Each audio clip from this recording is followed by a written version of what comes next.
Cookies ರವರ ವತಿಯಿಂದ ವರಮಹಾಲಕ್ಷ್ಮಿ ಹಬ್ಬದ ಹಾರ್ದಿಕ ಶುಭಾಶಯಗಳು. 30 ಜಿಲ್ಲೆ 30 ಸುದ್ದಿಯನ್ನ ಬನ್ನಿ ನೋಡೋಣ. ಕಲಬುರಗಿಯಲ್ಲಿ ಧಾರಾಕಾರ ಮಳೆ ಮುಂದುವರೆದಿದ್ದು ಅಫಜಲ್ಪುರ ತಾಲೂಕಿನ ಕರಜಗಿ ಗ್ರಾಮದ ಸೇತುವೆ ಸಂಪೂರ್ಣವಾಗಿ ಮುಳುಗಡೆಯಾಗಿದೆ. ಸೇತುವೆ ಮುಳುಗಡೆಯ ಹಿನ್ನೆಲೆಯಲ್ಲಿ ಕರಜಗಿ ಮಣ್ಣೂರು ಗ್ರಾಮಕ್ಕೆ ಸಂಪರ್ಕ ಕಲ್ಪಿಸುವಂತ ರಸ್ತೆ ಸಂಪೂರ್ಣವಾಗಿ ಬಂದ್ ಆಗಿದ್ದು ಜನರು ಪರದಾಡುವಂತ ಸ್ಥಿತಿ ನಿರ್ಮಾಣ ಆಗಿದೆ. ಕರಜಗಿ ಗ್ರಾಮದ ಹಳ್ಳ ಕೊಳ್ಳಗಳು ತುಂಬಿ ಹರಿತಾ ಇದ್ದು ಭಾರೀ ಪ್ರಮಾಣದ ನೀರು ಜಮೀನಿಗೆ ನುಗ್ಗಿ ಜಲಾವೃತ ಆಗಿದೆ. ಕಷ್ಟಪಟ್ಟು ಬೆಳೆದಂತಹ ಬೆಳೆ ಸಂಪೂರ್ಣವಾಗಿ ನಾಶವಾಗಿದ್ದು ರೈತರು ಈಗ ಸಂಕಷ್ಟಕ್ಕೆ ಒಳಗಾಗಿದ್ದಾರೆ.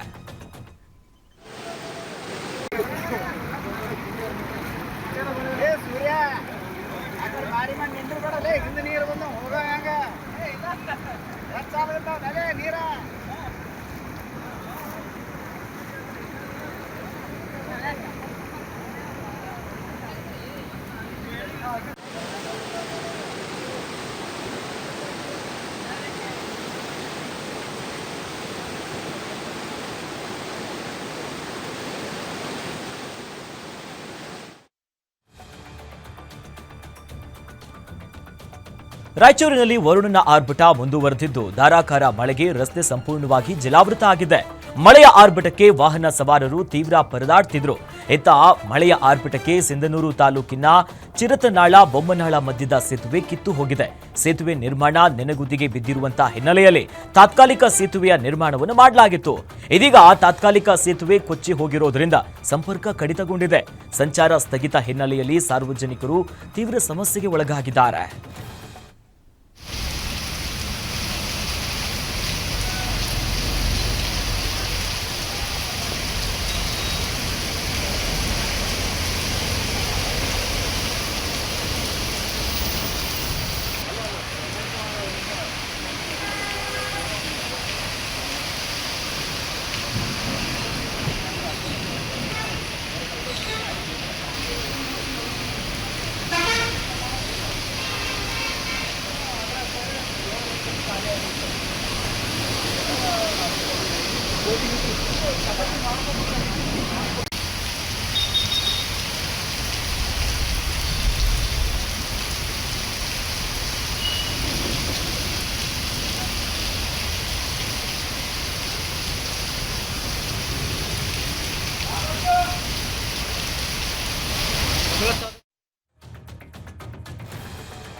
ಸತತವಾಗಿ ಸುರಿಯುತ್ತಿರುವ ಮಳೆಯಿಂದ ಮನೆಗಳಿಗೆ ನೀರು ನುಗ್ಗಿ ಭಾರಿ ಅವಾಂತರ ಸೃಷ್ಟಿಯಾಗಿದೆ.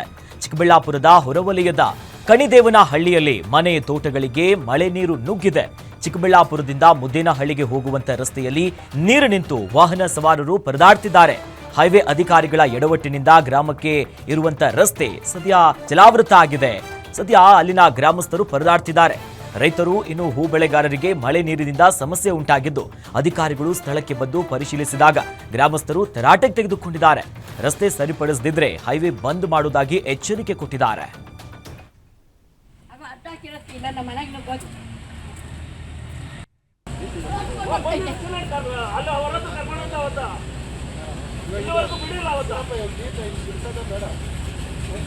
ಅವತ್ತು ಬಂದ್ರೆ ಹಿಂಗ ಮಾಡೋಣ. ಅವತ್ತು ಅವ್ರು ಬಂದಿದ್ರೆ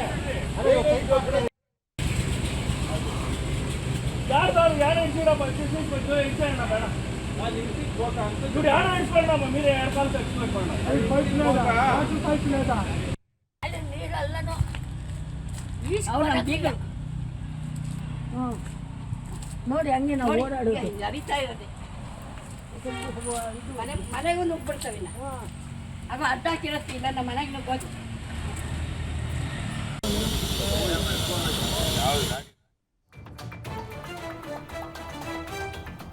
ಕುಂದನಗರಿ ಬೆಳಗಾವಿಯಲ್ಲಿ ಮಳೆಯ ಆರ್ಭಟ ಮುಂದುವರೆದಿದ್ದು ನೋಡ್ತಿದ್ದಂತೆ ಕಾರಿನ ಮೇಲೆ ಬೃಹತ್ ಗೋಡೆ ಕುಸಿದು ಬಿದ್ದಿದೆ. ಬೆಳಗಾವಿ ಜಿಲ್ಲೆಯ ಗೋಕಾಕ್ ನಗರದ ಸೋಮವಾರಪೇಟ್ ರಸ್ತೆಯಲ್ಲಿ ಈ ದುರ್ಘಟನೆ ಸಂಭವಿಸಿದೆ. ಅದೃಷ್ಟವಶಾತ್ ಕಾರ್ನಲ್ಲಿ ಯಾರೂ ಇಲ್ಲದ ಕಾರಣ ಭಾರೀ ಅನಾಹುತವೊಂದು ತಪ್ಪಿದೆ. ಇನ್ನು ಯಾವುದೇ ರೀತಿಯಾದಂತಹ ಪ್ರಾಣ ಹಾನಿಯಾಗಿಲ್ಲ. ಘಟನಾ ಸ್ಥಳಕ್ಕೆ ಗೋಕಾಕ್ ಶಹರ ಪೊಲೀಸರು ಭೇಟಿ ನೀಡಿ ಪರಿಶೀಲನೆಯನ್ನು ನಡೆಸಿದ್ದಾರೆ.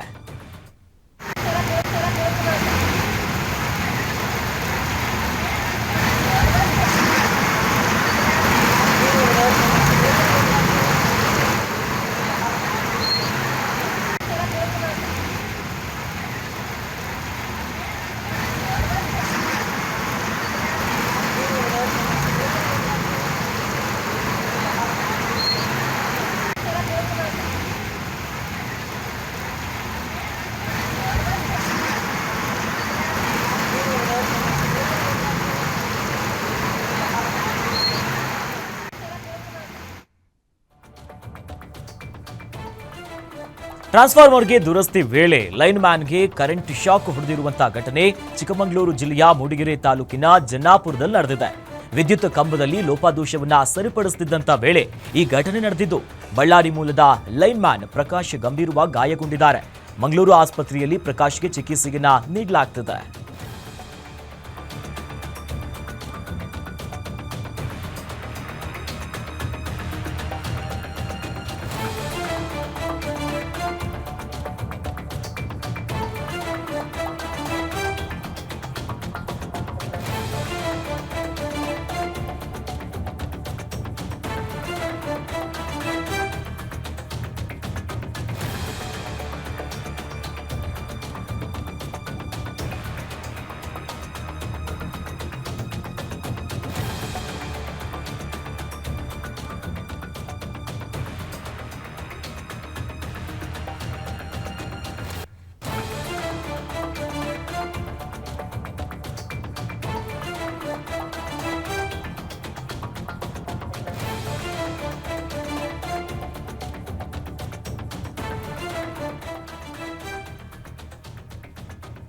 ಚಾಲಕನ ಅಜಾರೂಕತೆಯಿಂದ ರೈಲ್ವೆ ಗೇಟಿಗೆ ಲಾರಿ ಡಿಕ್ಕಿಯಾಗಿ ಭಾರೀ ಅನಾಹುತವೊಂದು ತಪ್ಪಿದೆ. ಚಿತ್ರದುರ್ಗ ನಗರದ ಕಾವಡಿಗರ ಹಟ್ಟಿ ಬಳಿಯ ರೈಲ್ವೆ ಗೇಟ್ ಬಳಿ ಈ ಘಟನೆ ಸಂಭವಿಸಿದೆ. ಇನ್ನು ಗೇಟ್ಗೆ ಲಾರಿ ಡಿಕ್ಕಿಯಾಗಿ ಹೈ ಟೆನ್ಷನ್ ರೈಲ್ವೆ ವಿದ್ಯುತ್ ತಂತಿ ಮೇಲೆ ಕಬ್ಬಿಣದ ಗೇಟ್ ಬಿದ್ದಿದೆ. ಈ ವೇಳೆ ಅಲ್ಲಿ ನೆರೆದಿದ್ದಂತಹ ಜನರಲ್ಲಿ ಆತಂಕ ಕೂಡ ನಿರ್ಮಾಣ ಆಗಿತ್ತು. ಅದೃಷ್ಟವಶಾತ್ ಯಾವುದೇ ದುರಂತ ಸಂಭವಿಸಿಲ್ಲ. ವಿದ್ಯುತ್ ತಂತಿಯಿಂದ ಗೇಟ್ ತೆರವುಗೊಳಿಸಲು ರೈಲ್ವೆ ಸಿಬ್ಬಂದಿ ಕಾರ್ಯಾಚರಣೆ ನಡೆಸಿದ್ದು, ಕೆಲ ಕಾಲ ರೈಲ್ವೆ ಸಂಚಾರದಲ್ಲಿ ವ್ಯತ್ಯಾಸ ಕೂಡ ಆಗಿತ್ತು. ಇನ್ನು ಮುರುಘಾಮಠದ ರಸ್ತೆಯಲ್ಲಿ ಸಂಚಾರ ಅಸ್ತವ್ಯಸ್ತವಾಗಿತ್ತು. ಘಟನಾ ಸ್ಥಳಕ್ಕೆ ರೈಲ್ವೆ ಪೊಲೀಸರು ಭೇಟಿ ನೀಡಿ ಪರಿಶೀಲನೆಯನ್ನು ನಡೆಸಿದರು.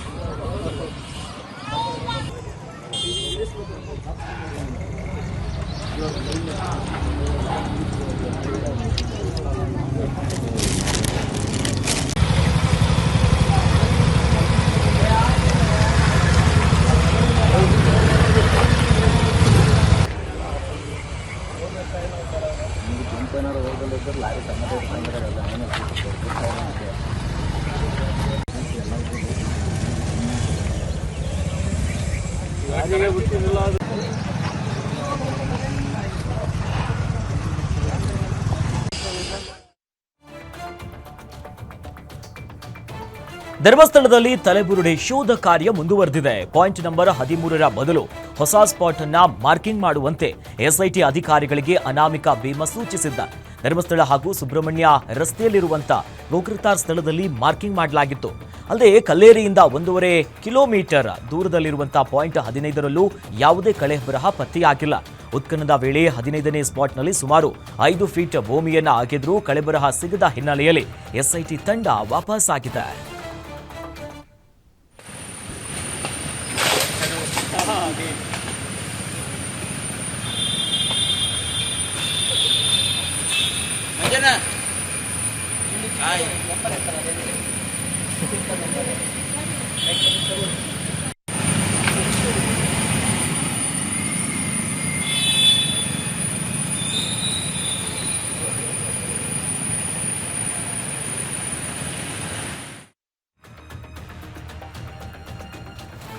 ಮಂಡ್ಯದಲ್ಲಿ ಇತ್ತೀಚೆಗೆ ಹಾಲಿಗೆ ನೀರು ಮಿಶ್ರಣ ಮಾಡುವಂತ ಪ್ರಕರಣ ನಡೆದಿತ್ತು. ಆ ಪ್ರಕರಣ ಮಾಸುವ ಮುನ್ನವೇ ಮತ್ತೊಂದು ಪ್ರಕರಣ ಬೆಳಕಿಗೆ ಬಂದಿದೆ. ಇನ್ನು ಬಿಎಂಸಿ ಹಾಲಿನ ಶೇಖರಣಾ ಘಟಕದಲ್ಲಿ ಕಾರ್ಯದರ್ಶಿಯೇ ಹಾಲಿಗೆ ನೀರು ಮಿಶ್ರಣ ಮಾಡಿದ್ದಾರೆ ಎನ್ನುವಂತ ಗಂಭೀರ ಆರೋಪವೊಂದು ಕೇಳಿಬಂದಿದೆ. ಮದ್ದೂರು ತಾಲೂಕಿನ ಕಡಿಲುವಾಗಿಲು ಗ್ರಾಮದ ಹಾಲಿನ ಡೈರಿಯಲ್ಲಿ ಈ ಘಟನೆ ನಡೆದಿದೆ. ಹಾಲು ಉತ್ಪಾದಕರ ಸಂಘದ ಕಾರ್ಯದರ್ಶಿ ಶಿವರಾಜ್ ಈ ಕೃತ್ಯವನ್ನ ಎಸಗಿದ್ದಾರೆ ಅಂತ ಆರೋಪಿಸಲಾಗಿದೆ. ಹಾಲಿಗೆ ನೀರು ಮಿಶ್ರಣದ ವಿಡಿಯೋ ಸಿಸಿಟಿವಿಯಲ್ಲಿ ಸೆರೆಯಾಗಿದ್ದು, ಹಾಲಿಗೆ ನೀರು ಮಿಶ್ರಣದ ಕೃತ್ಯ ತಡವಾಗಿ ಬೆಳಕಿಗೆ ಬಂದಿದೆ. ಇನ್ನು ಹಾಲಿಗೆ ನೀರು ಮಿಶ್ರಣದ ಬಗ್ಗೆ ಅಧಿಕಾರಿಗಳ ಗಮನಕ್ಕೆ ತಂದರೂ ಕ್ರಮ ತೆಗೆದುಕೊಂಡಿಲ್ಲ. ರೈತರಿಗೆ ಅನ್ಯಾಯ ಮಾಡ್ತಿರುವಂತಹ ಶಿವರಾಜ್ ವಿರುದ್ಧ ಕ್ರಮ ಆಗಲೇಬೇಕು ಅಂತ ಗ್ರಾಮಸ್ಥ ನವೀನಗೌಡ ಆಗ್ರಹಿಸಿದರು. ಬಾಗಲಕೋಟೆ ಜಿಲ್ಲೆಯ ಬೀಳಗಿ ತಾಲೂಕಿನ ಚಿಕ್ಕ ಹಂಚಿನಾಳದಲ್ಲಿ ಸಮರ್ಪಕ ಬಸ್ ಅನ್ನು ಕಲ್ಪಿಸುವಂತೆ ಆಗ್ರಹಿಸಿ ವಿದ್ಯಾರ್ಥಿಗಳು ಪ್ರತಿಭಟನೆಯನ್ನ ಮಾಡಿದರು. ಹಂಚಿನಾಳ ಗ್ರಾಮದಲ್ಲಿ ಕಾಲೇಜಿಗೆ ಹೋಗುವಂತ 200ಕ್ಕೂ ಹೆಚ್ಚು ವಿದ್ಯಾರ್ಥಿಗಳಿಗೆ ಸರಿಯಾದಂತ ಬಸ್ ವ್ಯವಸ್ಥೆ ಇಲ್ಲ. ಪ್ರತಿನಿತ್ಯ ನಾವು ಪರದಾಡ್ತಿದ್ದೀವಿ. ಬೆಳಗ್ಗೆ 8 ಗಂಟೆಯ ಒಳಗೆ ಇರುವಂತಹ ಬಸ್ ಜೊತೆ ಹೆಚ್ಚುವರಿಯಾಗಿ ಬಸ್ಸನ್ನ ಬಿಡುವಂತೆ ಪ್ರತಿಭಟನೆಯಲ್ಲಿ ವಿದ್ಯಾರ್ಥಿಗಳು ಆಗ್ರಹಿಸಿದ್ದಾರೆ. ಏನೋ ಬಸ್ಗಾಗಿ ಕಾದು ಕಾದು ಸುಸ್ತಾಗಿ ಕ್ಲಾಸನ್ನ ತಪ್ಪಿಸ್ಕೊಳ್ತಿದ್ದೀವಿ, ಸೀಟ್ಗಳಿಲ್ಲದೆ ಡೋರ್ನಲ್ಲಿ ನಿಂತು ನಾವು ಹೋಗ್ತಿದ್ದೀವಿ, ಬಸ್ನಲ್ಲಿ 150ಕ್ಕೂ ಅಧಿಕ ಜನರು ಇರ್ತಾರೆ, ನಾವು ಹೋಗೋದು ಹೇಗೆ? ಸರಿಯಾದ ಸಮಯಕ್ಕೆ ಬಸ್ ಬರಲ್ಲ, ಬಂದರೂ ಕೂಡ ಸರಿಯಾಗಿ ನಿಲ್ಸೋದಿಲ್ಲ, ಓಟ್ ಕೇಳೋದಕ್ಕೆ ನಮ್ಮ ಹತ್ರ ಬರ್ತಾರೆ, ಸಮಸ್ಯೆ ಕೇಳಲು ಯಾಕೆ ಬರಲ್ಲ ಅಂತ ಜನಪ್ರತಿನಿಧಿಗಳನ್ನ ವಿದ್ಯಾರ್ಥಿಗಳು ಶಾಸಕರೇ ನಮ್ಮ ಸಮಸ್ಯೆಯನ್ನ ಬಗೆಹರಿಸಿ ಅಂತ ಮನವಿ ಮಾಡಿದ್ರು.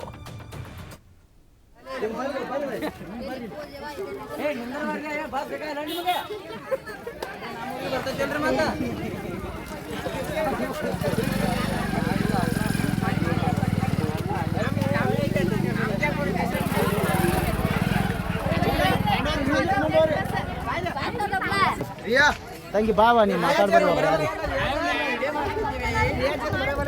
ಅವೇ ನೀ ಮಾತಾಡ್ಬಾರ ತಂಗಿ ಮಾತಾಡ್ಬಾರ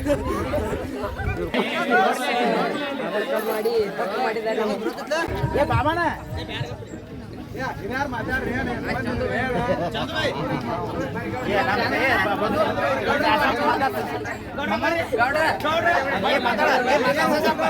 ಡಿಪೋದವರಿಗೆ ನಮ್ಮ ಬೀಳಿಗಿ ಶಾಸಕರಾಗಲಿ ಬೀಳಿಗಿ ಬಸ್ ಡಿಪೋದವರಿಗಾಗಲಿ ನಮ್ಮ ಮನವಿ ಏನಂದ್ರೆ ಮುಂಡಗನೂರು ಗ್ರಾಮದ ವಿದ್ಯಾರ್ಥಿನಿಗಳಿಗೆ ಸತತವಾಗಿ 2 ವಾರಗಳ ಕಾಲ ಬಸ್ ಸಮಸ್ಯೆಯಿಂದಾಗಿ ಕ್ಲಾಸ್ಗಳಿಗೆ ತರಗತಿಗಳಿಗೆ ಹೋಗಲು ತುಂಬಾ ಸಮಸ್ಯೆ ಉಂಟಾಗುತ್ತದೆ. ಓಟ್ ಕೇಳಲಿಕ್ಕೆ ಬರಲು ಜನ ನಮ್ಮ ಸಮಸ್ಯೆಗಳನ್ನು ಕೇಳಲು ಯಾಕೆ ಮುಂದೆ ಬರ್ತಾ ಇಲ್ಲ? ಈ ಸಮಸ್ಯೆಯನ್ನು ಬಗೆಹರಿಸ್ಕೊಳ್ಬೇಕಂತ ತಮ್ಮಲ್ಲಿ ನಾವು ಮನವಿಯನ್ನು ಮಾಡ್ಕೊಳ್ತಿದ್ದೀವಿ. ಹೆಚ್ಚುವರಿ ಬಸ್ಗಳನ್ನು ಬಿಡಬೇಕಂತ ತಮ್ಮಲ್ಲಿ ಮನವಿಯನ್ನು ಮಾಡ್ಕೊಳ್ತೀವಿ.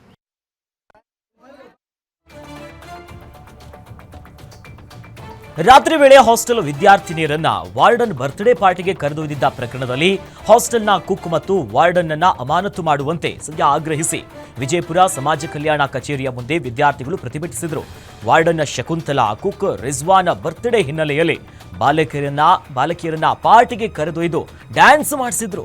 ಈ ಕುರಿತು ಸಾರ್ವಜನಿಕ ವಲಯದಲ್ಲಿ ಭಾರಿ ಆಕ್ರೋಶ ವ್ಯಕ್ತವಾಗ್ತಿರೋದ್ರಿಂದ ಸಮಾಜ ಕಲ್ಯಾಣ ಇಲಾಖೆ ಇಬ್ಬರಿಗೂ ಕೂಡ ಕೇವಲ ನೋಟಿಸ್ ನೀಡಿ ಸುಮ್ಮನಾಗಿತ್ತು. ಈ ಇಬ್ಬರನ್ನ ಅಮಾನತುಗೊಳಿಸುವಂತೆ ಎಬಿವಿಪಿ ಸಂಘಟನೆ ಆಗ್ರಹಿಸಿದೆ.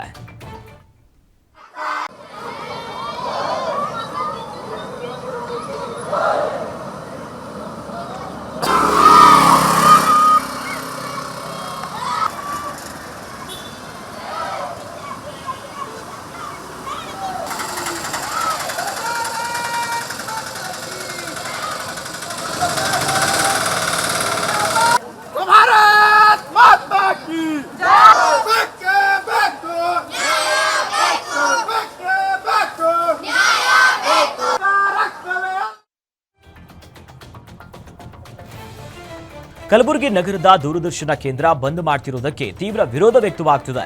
ಈ ಸಂಬಂಧ ಕೇಂದ್ರದ ನಿರ್ಧಾರವನ್ನ ಖಂಡಿಸಿ ಕಲಬುರಗಿಯಲ್ಲಿ ಕರ್ನಾಟಕ ನವನಿರ್ಮಾಣ ಸೇನೆ ಸಂಘಟನೆ ಪ್ರತಿಭಟನೆ ನಡೆಸಿದೆ.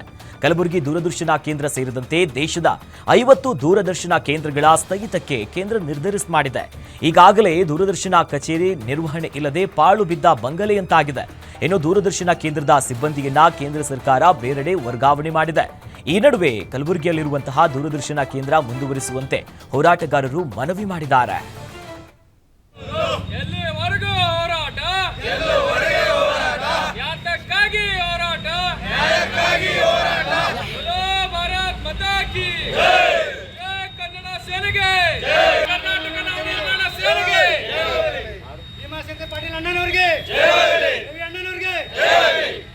ಕೇಂದ್ರ ಸರ್ಕಾರಕ್ಕೆ ನೆಪಯಾಳಿ ದೂರದರ್ಶನ ಬಂದ್ ಮಾಡಲು ಹೊರಟಿರುವ ಬೆಳಗಾವಿಯ ಭೀಮ್ಸ್ ಆಸ್ಪತ್ರೆಗೆ ಲೋಕಾಯುಕ್ತ ನ್ಯಾಯಮೂರ್ತಿ ಬಿಎಸ್ ಪಾಟೀಲ್ ದಿಢೀರ್ ಭೇಟಿ ನೀಡಿ ಅಲ್ಲಿನ ಅವ್ಯವಸ್ಥೆಗಳ ಬಗ್ಗೆ ಪರಿಶೀಲನೆಯನ್ನು ನಡೆಸಿದರು. ಈ ಕುರಿತು ಮಾತನಾಡಿದ ಬಿಎಸ್ ಪಾಟೀಲ್, 3 ದಿನಗಳಿಂದ ಜಿಲ್ಲೆಯಲ್ಲಿ ಪರಿಶೀಲನೆ ಮಾಡಿದ್ದೇವೆ. ಔಷಧ ಹಂಚಿಕೆಯಲ್ಲಿ ಪಾರದರ್ಶಕತೆಯ ಕೊರತೆ ಇದೆ, ದಾಖಲೆಗಳಿಲ್ಲದೇ ಇರೋದು ಗೊತ್ತಾಗ್ತಿದೆ. ತಾಯಿ ಮತ್ತು ಮಕ್ಕಳ ಆಸ್ಪತ್ರೆ ಕಟ್ಟಡ ಮಳೆಯಿಂದ ಸೋರುತ್ತಿದ್ರೂ ಮುನ್ನೆಚ್ಚರಿಕೆ ಕ್ರಮ ಜರುಗಿಸಿಲ್ಲ ಅಂತ ಅಸಮಾಧಾನವನ್ನು ವ್ಯಕ್ತಪಡಿಸಿದರು. ಅಲ್ಲದೆ ನಿರ್ಲಕ್ಷ್ಯ ವಹಿಸಿರುವಂತಹ ವೈದ್ಯಾಧಿಕಾರಿಗಳಿಗೆ ನೋಟಿಸ್ ನೀಡಿ ಕಾನೂನು ಕ್ರಮ ಜರುಗಿಸುತ್ತೇವೆ ಅನ್ನೋದಾಗಿ ಎಚ್ಚರಿಕೆ ನೀಡಿದರು. ಇನ್ನು ಗೋಕಾಕ್ನಲ್ಲಿ ಅವಧಿ ಮೀರಿದ ಔಷಧಿಗಳು ಪತ್ತೆಯಾಗಿದೆ. ಸಬ್ ರಿಜಿಸ್ಟರ್ ಕಚೇರಿಯಲ್ಲಿ ಅಕ್ರಮ ನಕಲಿ ದಾಖಲೆ ಕೂಡ ಸೃಷ್ಟಿ ಮಾಡಿ ಆಸ್ತಿ ವರ್ಗಾವಣೆಯಾಗಿದೆ. ಈ ಕೃತ್ಯದಲ್ಲಿ ಸಬ್ ರಿಜಿಸ್ಟರ್ ಸಹ ಪಾಲ್ಗೊಂಡಿದ್ದಾರೆ. ಈ ಬಗ್ಗೆ ಕೂಡ ದೂರು ದಾಖಲಿಸಿ ಸೂಕ್ತ ತನಿಖೆ ನಡೆಸುತ್ತೇವೆ ಅಂತ ಹೇಳಿದರು. ಚಿಕ್ಕಬಳ್ಳಾಪುರ ಜಿಲ್ಲೆಯ ಚಿಂತಾಮಣಿ ಸಾರ್ವಜನಿಕ ಆಸ್ಪತ್ರೆಯಲ್ಲಿ ವೈದ್ಯರ ನಿರ್ಲಕ್ಷ್ಯಕ್ಕೆ ವ್ಯಕ್ತಿ ಸಾವನ್ನಪ್ಪಿದ್ದಾನೆ ಅಂತ ಒಂದು ಗಂಭೀರ ಆರೋಪ ಮಾಡಲಾಗ್ತಿದೆ.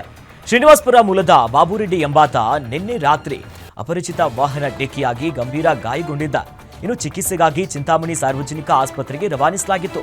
ಆದರೆ ಹೆಚ್ಚಿನ ಚಿಕಿತ್ಸೆಗಾಗಿ ದೊಡ್ಡಾಸ್ಪತ್ರೆಗೆ ರವಾನಿಸಿ ಅಂತ ವೈದ್ಯರು ಹೇಳಿದ್ರು. ಆದರೆ ಗಾಯಾಳು ಬಾಬುರೆಡ್ಡಿ ಸಂಬಂಧಿಕರಿಗೆ ಯಾವ ಆಸ್ಪತ್ರೆ ಅಂತ ತಿಳಿಸಿಲ್ಲ. ಬೇರೆ ಆಸ್ಪತ್ರೆ ಹೋಗಲು ಆಂಬ್ಯುಲೆನ್ಸ್ ಇರಲಿಲ್ಲ. ತಲೆಗೆ ಗಾಯವಾಗಿದ್ರೆ ಕಾಲಿಗೆ ಬ್ಯಾಂಡೇಜ್ ಅನ್ನ ಕಟ್ಟಿದ್ದಾರೆ.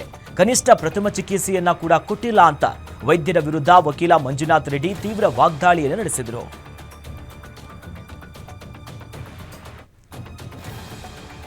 ಕಾರಂಜ ಡ್ಯಾಂ ಹಿನ್ನೀರಿನಿಂದ ಸರ್ಕಾರ ಹೆಚ್ಚುವರಿ ಜಮೀನು ಮತ್ತು ಏತ ನೀರಾವರಿ ಕಾಲುವೆ ನಿರ್ಮಾಣಕ್ಕೆ ರೈತರಿಂದ ಭೂಸ್ವಾಧೀನ ಪಡಿಸಿಕೊಂಡಿತ್ತು. ತೀರ್ಪು ಮಂಜೂರಾಗಿ 4 ರಿಂದ 5 ವರ್ಷಗಳಾದರೂ ಕೂಡ ಜಮೀನು ಕಳೆದುಕೊಂಡಂತ ರೈತರಿಗೆ ಪರಿಹಾರ ಸಿಗದೆ ಕಂಗಾಲಾಗಿದ್ದಾರೆ. ಕರ್ನಾಟಕ ನೀರಾವರಿ ನಿಗಮ 10 ಕೋಟಿ 30 ಲಕ್ಷ ರೂಪಾಯಿ ಭೂ ಪರಿಹಾರ ಈ ಸಂದಾಯವನ್ನ ಬಾಕಿ ಉಳಿಸಿಕೊಂಡಿದ್ದು 99 ಎಕರೆ 34 ಗುಂಟೆ ಜಮೀನಿನ ಜೊತೆಗೆ ಒಂದು ಮನೆಗೆ ಪರಿಹಾರ ಸಿಗದೆ ರೈತರೀಗ ಪರದಾಡ್ತಿದ್ದಾರೆ. ಹುಮನಾಬಾದ್, ಚಿಟಗುಪ್ಪ, ಬಾಲ್ಕಿ ಮತ್ತು ಬೀದರ್ ತಾಲೂಕಿನ 17 ಗ್ರಾಮಗಳ ರೈತರು ಭೂ ಪರಿಹಾರಕ್ಕಾಗಿ ಕಚೇರಿಗಳಿಗೆ ಅಲೆದು ಏನು ಕೂಡ ಆಗ್ತಾ ಇಲ್ಲ ಅಂತ ಬೇಸರವನ್ನ ಹೊರಗಾಕಿದ್ದಾರೆ. ಭೂ ಪರಿಹಾರ ನೀಡದೇ ಇದ್ರೆ ಉಗ್ರ ಹೋರಾಟವನ್ನ ಮಾಡ್ತೀವಿ ಅನ್ನೋದಾಗಿ ಸರ್ಕಾರಕ್ಕೆ ರೈತರು ಎಚ್ಚರಿಕೆಯನ್ನ ನೀಡಿದ್ದಾರೆ. ರಾಜ್ಯಾದ್ಯಂತ ಯೂರಿಯಾ ಗೊಬ್ಬರಕ್ಕಾಗಿ ರೈತರು ಈಗ ಪರದಾಡ್ತಿದ್ದಾರೆ. ದಾವಣಗೆರೆ ಜಿಲ್ಲೆಯ ಜಗಳೂರು ಪಟ್ಟಣದ ಎಪಿಎಂಸಿಯಲ್ಲಿ ಗೊಬ್ಬರ ಪೂರೈಕೆಯ ಹಿನ್ನೆಲೆಯಲ್ಲಿ ಇವತ್ತು ಬೆಳಗ್ಗೆಯಿಂದಲೇ ರೈತರು ರಸಗೊಬ್ಬರಕ್ಕಾಗಿ ಸರತಿ ಸಾಲಿನಲ್ಲಿ ನಿಂತಿದ್ರು. ಬೇಡಿಕೆಗಿಂತ ಕಡಿಮೆ ಪ್ರಮಾಣದ ಯೂರಿಯಾ ಪೂರೈಕೆ ಆಗ್ತಿರೋದ್ರಿಂದ ಯಾವುದೇ ಗಲಾಟೆ ನಡೆಯದಂತೆ ಪೊಲೀಸ್ ಬಿಗಿ ಭದ್ರತೆಯಲ್ಲಿ ರೈತರಿಗೆ ಒಬ್ಬರಿಗೆ 2 ಪ್ಯಾಕೆಟ್ ಯೂರಿಯಾ ಗೊಬ್ಬರವನ್ನ ಅಧಿಕಾರಿಗಳು ವಿತರಿಸಿದ್ರು. ಈ ವೇಳೆ ಕಡಿಮೆ ಪ್ರಮಾಣದ ರಸಗೊಬ್ಬರ ಪೂರೈಕೆ ಮಾಡ್ತಿದ್ದಾರೆ ಅಂತ ಸರ್ಕಾರ ಹಾಗೂ ಜಿಲ್ಲಾಡಳಿತ ವಿರುದ್ಧ ರೈತರು ಆಕ್ರೋಶವನ್ನ ಹೊರಗಾಕಿದ್ರು.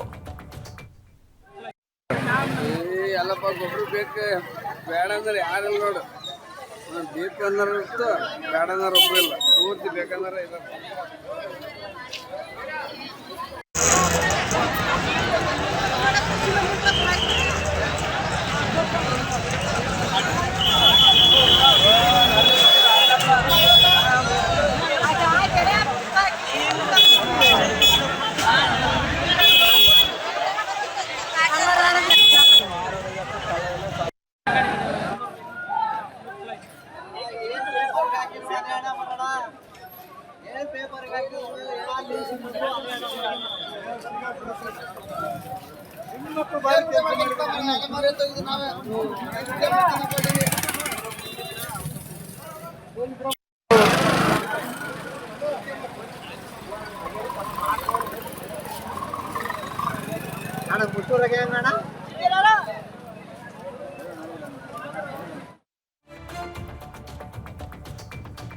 ಯಾದಗಿರಿಯಲ್ಲಿ ಯೂರಿಯಾ ಡಿಎಪಿ ಗೊಬ್ಬರಕ್ಕಾಗಿ ಅಗ್ರೋ ಶಾಪ್ಗೆ ರೈತರು ಮುಗಿಬಿದ್ದಿದ್ರು. ರಸಗೊಬ್ಬರ ಪಡೆಯಲು ಆಧಾರ್ ಕಾರ್ಡ್ ಜೊತೆ ಬಂದಿದ್ದಂತ ರೈತರು, ಮಹಿಳೆಯರು ಸರತಿ ಸಾಲಿನಲ್ಲಿ ನಿಂತಿದ್ರು.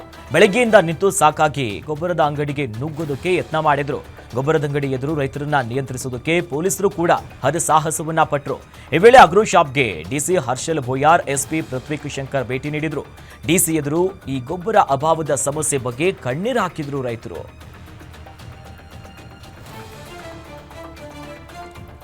ಕರ್ನಾಟಕ ಹಾಲು ಮಹಾಮಂಡಳಿಯಿಂದ ಬಳ್ಳಾರಿಯಲ್ಲಿ ಮೆಗಾ ಡೈರಿ ಮಾಡುವಂತಹ ಸಂಕಲ್ಪಕ್ಕೆ ಈಗ ನೀರೆರೆಯಲಾಗ್ತಿದೆ. ಇಂದು ಮೆಗಾ ಡೈರಿ ಸ್ಥಾಪನೆ ಮಾಡಲು ಗುರುತಿಸಿರುವಂತಹ ತಾಲೂಕಿನ ಈ ಕೊಳಗಲ್ಲು ಬಳಿಯ 15 ಎಕರೆ ಪ್ರದೇಶವನ್ನ ಬಳ್ಳಾರಿ ಕೆಎಂಎಫ್ ಅಧ್ಯಕ್ಷ ರಾಘವೇಂದ್ರ ಹಿಟ್ನಾಳ್ ಮತ್ತು ಇತರೆ ನಿರ್ದೇಶಕರು, ಶಾಸಕರಾದ ಬಿ ನಾಗೇಂದ್ರ ಜೊತೆಲಿ ಭರತ್ ರೆಡ್ಡಿ, ಎಡಿಸಿ ಮೊಹಮ್ಮದ್ ಜುಬೇರ್, ಎಸಿ ಮೊಹಮ್ಮದ್ ಮೊದಲಾದವರು ತೆರಳಿ ಪರಿಶೀಲನೆ ನಡೆಸಿದ್ರು. ಇನ್ನು ಬಳ್ಳಾರಿಯಲ್ಲಿ ಮೆಗಾ ಡೈರಿಯನ್ನ ಸ್ಥಾಪಿಸಬೇಕಂತ ಈ ಹಿಂದೆ ಅಧ್ಯಕ್ಷರಾಗಿದ್ದಂತ ಸೋಮಶೇಖರ್ ರೆಡ್ಡಿ ಅವಧಿಯಲ್ಲಿನ ನಿರ್ಣಯ ಇದೀಗ ಸಂಕಲ್ಪದ ಜೊತೆ ಕನಸು ಅನುಷ್ಠಾನಕ್ಕೆ ಬರುವಂತ ಸಮಯ ಸಮೀಪಿಸ್ತಾ ಇದೆ ಅಂತ ಶಾಸಕ ಹಾಗೂ ರಾಬಕೋವಿ ಒಕ್ಕೂಟದ ನೂತನ ಅಧ್ಯಕ್ಷ ರಾಘವೇಂದ್ರ ಹಿಟ್ನಾಳ್ ಹೇಳಿಕೆ ನೀಡಿದ್ರು. ಗೋಹತ್ಯೆ ತಡೆಯಲು ಹೋದ ಪೊಲೀಸರ ಮೇಲೇನೆ ಹಲ್ಲೆ ನಡೆಸಲಾಗಿದೆ. ಘಟನೆ ಶಿವಮೊಗ್ಗದ ಶಿಕಾರಿಪುರ ತಾಲೂಕಿನ ಶಿರಾಳಕೊಪ್ಪ ಪಟ್ಟಣದಲ್ಲಿ ನಡೆದಿದೆ. ಖಚಿತ ಮಾಹಿತಿಯ ಮೇರೆಗೆ ಇವತ್ತು ಬೆಳಿಗ್ಗೆ ದಾಳಿ ಮಾಡಿದಂತ ಶಿರಾಳಕೊಪ್ಪದ ಪಿಎಸ್ಐ ಪ್ರಶಾಂತ್ ಹಾಗೂ ಸಿಬ್ಬಂದಿ ಮೇಲೆ ಮಸೀದಿ ಬಳಿಯ ಮುಕ್ಬಲ್ ಸಾಬ್ ಎನ್ನುವರ ಮನೆ ಮೇಲೆ ದಾಳಿ ಮಾಡಿದ್ರು. ದಾಳಿ ವೇಳೆ 75 ಕೆಜಿಯ ಗೋಮಾಂಸ ಪತ್ತೆಯಾಗಿದೆ. ಘಟನೆ ಸಂಬಂಧ ಶಿರಾಳಕೊಪ್ಪ ಠಾಣೆಯಲ್ಲಿ ಗೋಹತ್ಯೆ, ಮಾಂಸ ಸಂಗ್ರಹ ಹಾಗೂ ಪೊಲೀಸರ ಕರ್ತವ್ಯಕ್ಕೆ ಅಡ್ಡಿ ಹಿನ್ನೆಲೆ ಇವೆಲ್ಲ ಪ್ರಕರಣದಲ್ಲಿ ಈಗ ಕೇಸ್ ದಾಖಲಾಗಿದೆ. ನಿವೃತ್ತ ಯೋಧರಿಗೆ ಜಮೀನು ಹಂಚಿಕೆ ವಿಚಾರಕ್ಕೆ ರೈತರು ತೀವ್ರ ಆಕ್ರೋಶವನ್ನು ವ್ಯಕ್ತಪಡಿಸಿದರು. ಮೈಸೂರಿನ ರತ್ನಪುರಿ ಗ್ರಾಮದಲ್ಲಿ ಜಮೀನು ಹಂಚಿಕೆ ವಿಚಾರಕ್ಕೆ ನಮ್ಮ ಉಸಿರು ಇರೋವರೆಗೂ ಜಮೀನನ್ನ ಬಿಡೋದಿಲ್ಲ ಅಂತ ರೈತರು ದಿಟ್ಟ ಹೆಜ್ಜೆಯನ್ನಿಟ್ಟಿದ್ದಾರೆ. ನಿವೃತ್ತ ಯೋಧರಿಗೆ 2 ಜಮೀನು ನೀಡುವುದಕ್ಕೆ ಹೈಕೋರ್ಟ್ ಆದೇಶವನ್ನ ಹೊರಡಿಸಿತ್ತು. ಇದರ ಹಿನ್ನೆಲೆ ತಹಶೀಲ್ದಾರ್ ಮಂಜುನಾಥ್ ನೇತೃತ್ವದಲ್ಲಿ ಸರ್ವೆ ಕಾರ್ಯ ಕೂಡ ನಡೆದಿತ್ತು. 4 ನಿವೃತ್ತ ಯೋಧರಿಗೆ ತಹಶೀಲ್ದಾರ್ 8 ಎಕರೆ ಜಮೀನನ್ನ ಹಸ್ತಾಂತರ ಮಾಡಿದ್ದಕ್ಕೆ ರೈತರು ವ್ಯಾಪಕ ವಿರೋಧವನ್ನ ವ್ಯಕ್ತಪಡಿಸಿದ್ರು. ಈ ವೇಳೆ ಜಮೀನು ಬಿಟ್ಕೊಳ್ಳೋದಿಲ್ಲ ಅಂತ ಪಟ್ಟು ಹಿಡಿದಿದ್ದಾರೆ ರೈತರು. ಮಂಡ್ಯ ಜಿಲ್ಲೆಯಲ್ಲಿ ತಾಯಿಯೇ ಮಗುವನ್ನ ಸಾಂತ್ವನ ಕೇಂದ್ರಕ್ಕೆ ಒಪ್ಪಿಸಿದ್ದಾಳೆ. ಬಡತನದ ಕಾರಣಕ್ಕೆ ನಮ್ಮ ನವಜಾತ ಶಿಶುವನ್ನ ಸಾಕೋದಕ್ಕೆ ಆಗಲ್ಲ ಅಂತ ಸಾಂತ್ವನ ಕೇಂದ್ರಕ್ಕೆ ತಾಯಿಯೊಬ್ಬರು ಕೊಟ್ಟಿದ್ದಾರೆ. ಬಡತನದ ಹಿನ್ನೆಲೆಯಲ್ಲಿ ಶಿಶು ಆರೈಕೆ ಮಾಡೋದಕ್ಕೆ ದಂಪತಿಗಳು ಹಿಂದೇಟನ್ನ ಹಾಕಿದ್ದಾರೆ. ತಮ್ಮ ಮಗುವನ್ನ ಆಸ್ಪತ್ರೆಯಲ್ಲೇ ಸಾಂತ್ವನ ಕೇಂದ್ರದ ಅಧಿಕಾರಿಗಳಿಗೆ ಹೆತ್ತವರು ಒಪ್ಪಿಸಿದ್ದಾರೆ. ಬುಧವಾರದಂದು ಮಳವಳ್ಳಿ ತಾಲೂಕು ಆಸ್ಪತ್ರೆಯಲ್ಲಿ ಗಂಡು ಮಗುವಿಗೆ ಮಹಿಳೆ ಜನ್ಮ ನೀಡಿದ್ರು. ಶುಕ್ರವಾರದಂದು ಮಗು ನೋಡಿಕೊಳ್ಳೋದಕ್ಕೆ ನನ್ನ ಹತ್ರ ಸಾಧ್ಯವಿಲ್ಲ, ಯಾರಿಗಾದ್ರೂ ಕೊಟ್ಟು ಬಿಡಿ ಅಂತ ವೈದ್ಯರ ಬಳಿ ಮನವಿ ಮಾಡಿದ್ರು. ಈ ಬಗ್ಗೆ ಶಿಶು ಅಭಿವೃದ್ಧಿ ಪ್ರಾಧಿಕಾರ ಜೊತೆಲಿ ಅದರ ಅಧಿಕಾರಿಗಳು, ರಕ್ಷಣಾ ವೇದಿಕೆಯ ಇತರರು ಕೂಡ ಮಾಹಿತಿಯನ್ನ ಪಡೆದು ಆಸ್ಪತ್ರೆ ಆಡಳಿತ ಅಧಿಕಾರಿಯ ಮಾಹಿತಿಯ ಮೇರೆಗೆ ಜೊತೆಲಿ ಅಧಿಕಾರಿಗಳು ಮಗುವಿನ ತಾಯಿ ಜೊತೆ ಕೂಡ ಮಾತುಕತೆಯನ್ನು ನಡೆಸಿದ್ರು. ಈ ವೇಳೆ ತಮಗೆ ಬಡತನದಿಂದ ಮಗು ಊಟ ಮಾಡೋದಕ್ಕೂ ಕೂಡ ನಮ್ಮ ಹತ್ರ ಆಗಲ್ಲ, ಮಗುಗೇನೂ ಕೊಡೋದಕ್ಕಾಗಲ್ಲ ಅಂತ ಸಾಂತ್ವನ ಕೇಂದ್ರದ ಅಧಿಕಾರಿಗಳಿಗೆ ಹೇಳಿದ್ದಾರೆ. ಬೆಂಗಳೂರು ಮೂಲದ ದಂಪತಿಯೊಬ್ಬರು 8 ತಿಂಗಳ ಮಗುವನ್ನ ದತ್ತು ಪಡೆದು ಮಾನವೀಯತೆ ಮೆರೆದಿದ್ದಾರೆ.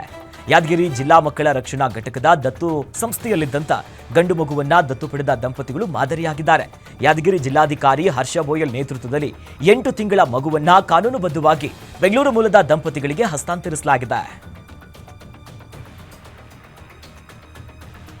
ದಾನ ಮಾಡಲು ದೇಣಿಗೆ ನೀಡಲು ಶ್ರೀಮಂತರೇ ಆಗಬೇಕಿಲ್ಲ, ಹೃದಯ ಶ್ರೀಮಂತಿಕೆ ಇದ್ದರೆ ಸಾಕು ಅನ್ನೋದನ್ನ ಈಗ ಭಿಕ್ಷುಕರೊಬ್ಬರು ಅದನ್ನ ನಿರೂಪಿಸಿದ್ದಾರೆ. ಲಕ್ಷಾಂತರ ರೂಪಾಯಿ ದೇಣಿಗೆಯನ್ನ ಕೊಟ್ಟಿದ್ದಾರೆ ನೋಡಿ. 60 ವರ್ಷದ ರಂಗಮ್ಮ ಎನ್ನುವರು ಭಿಕ್ಷೆಯಿಂದ ಬಂದಂತ ಹಣದಲ್ಲೇ ಲಕ್ಷಾಂತರ ರೂಪಾಯಿ ದೇಣಿಗೆ ಕೊಟ್ಟಿದ್ದಾರೆ. ಆದರೆ ಇತ್ತೀಚೆಗೆ ರಾಜ್ಯಾದ್ಯಂತ ಭಿಕ್ಷಾಟನೆ ದಂಧೆಯಾಗಿ ಮಾರ್ಪಟ್ಟಿದೆ. ಭಿಕ್ಷಾಟನೆಯ ನೆಪದಲ್ಲಿ ಸಾರ್ವಜನಿಕ ಕಿರುಕುಳ ಕೊಡ್ತಿರೋ ಪ್ರಕರಣಗಳು ಹೆಚ್ಚಾಗ್ತಿದೆ.